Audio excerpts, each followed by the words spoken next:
আসসালামু আলাইকুম সুপ্রিয় এসএসসি ও দাখিল পরীক্ষার্থীবৃন্দ। পূর্বের একটি ভিডিওতে তোমাদেরকে গ্রাফ চার্ট নিয়ে একটি ফরম্যাট দিয়েছিলাম এবং বলেছিলাম ওই ফরম্যাটটি ইউজ করে তোমরা খুব সহজেই গ্রাফ চার্ট বা পাই চার্ট অ্যান্সার করতে পারবে। শুধু বিষয়টার দিকে খেয়াল রেখে এবং গ্রাফ বা পাই চার্টের তথ্যগুলোর উপর খেয়াল রেখে তোমরা বডির চেঞ্জগুলো করবে। অর্থাৎ ভেতরের যে কথাগুলো আছে সেগুলো তোমরা চেঞ্জ করবে।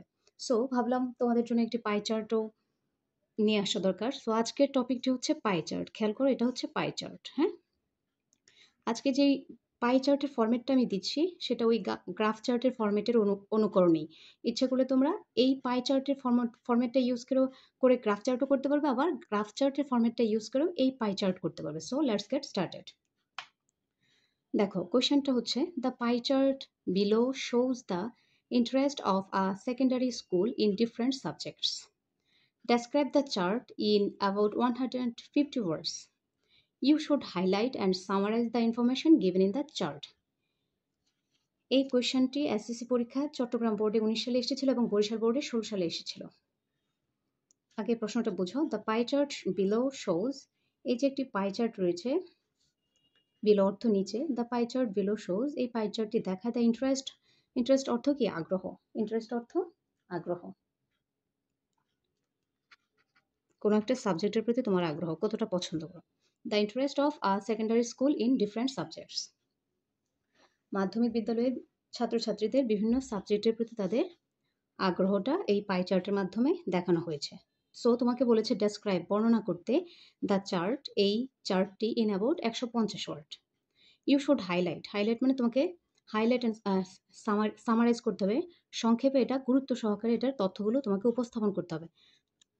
তোমাদেরকে কোনোভাবেই মন গড়া কোনো তথ্য ইউজ করা যাবে না। এই পাই চার্টে যে তথ্যগুলো রয়েছে সেই তথ্যগুলো তোমাদেরকে উপস্থাপন করতে হবে। প্রথমে এখানে দেখবে কোনটা সর্বনিম্ন শতাংশ, কোনটার হার বেশি, সর্বনিম্ন কোনটা, এবং কোনটার সর্বোচ্চ, অর্থাৎ কোনটার হার বেশি কোনটার হার কম। এখানে দেখা যাচ্ছে ম্যাথমেটিক্সে রয়েছে 35%, ইংলিশে 17%, বেঙ্গলিতে 21% অ্যান্ড সায়েন্সে 27%। সো আমরা দেখতে পাচ্ছি এখানে সর্বোচ্চ হচ্ছে ম্যাথমেটিক্স অর্থাৎ গণিতের প্রতি আগ্রহ ছাত্রছাত্রীদের বেশি, তারপরে বিজ্ঞানের প্রতি আগ্রহ বেশি 27%, দেন বেঙ্গলিতে আগ্রহ বেশি 21%, অ্যান্ড ফাইনালি ইংলিশে আগ্রহ সবচেয়ে কম। সো আমরা দেখতে পাচ্ছি এখানে সবচেয়ে লোয়েস্ট অর্থাৎ কম আগ্রহ রয়েছে ইংলিশ সাবজেক্টের প্রতি এবং বেশি আগ্রহ রয়েছে গণিতের প্রতি এই পাই চার্টে।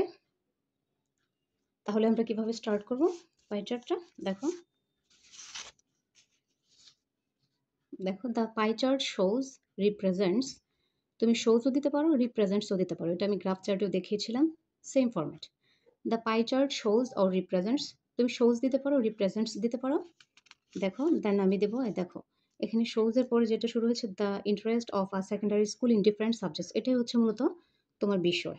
এই বিষয়টাই তোমাকে এখানে লিখতে হবে, বিষয়ের নামটা লিখবে এখানে। দ্য পাই চার্ট শোজ বা represents the interest of a secondary school in different subjects, then full stop, বিষয়টা লিখে full stop.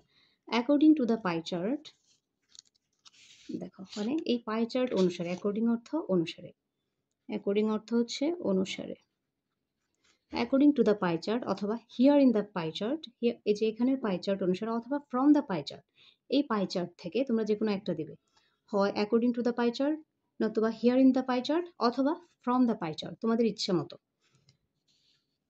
The lowest percentage of, এখানে আবার তোমার বিষয়টার নাম দিবে, lowest percentage of the interest of a secondary school in different subjects in, এখানে সাবজেক্টের নাম দেবে, মানে তোমার ওই গ্রাফের সাবজেক্ট, এটা তো টপিক, এটা হচ্ছে পরীক্ষায় যে টপিকটা এসেছে, প্রশ্নে যে টপিকটা এসেছে সেটা, আর এখানে হচ্ছে কোন সাবজেক্টে সে সবচেয়ে কম, এখানে সাবজেক্টের নেম ইন, কোন সাবজেক্ট হবে এখানে?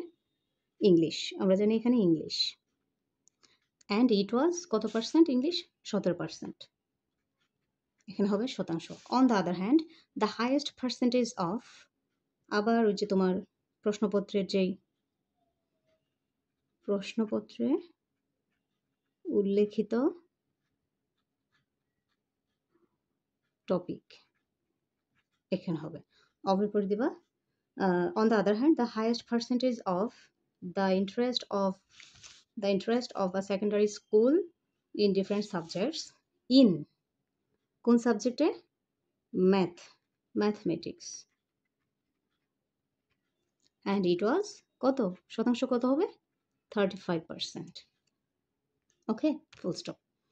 দেন এটা গেল একটা পার্ট। তারপর তুমি আরেকটা পার্টে দিতে পারো বাকি যে দুইটা সাবজেক্ট রয়েছে। বেঙ্গলি রয়েছে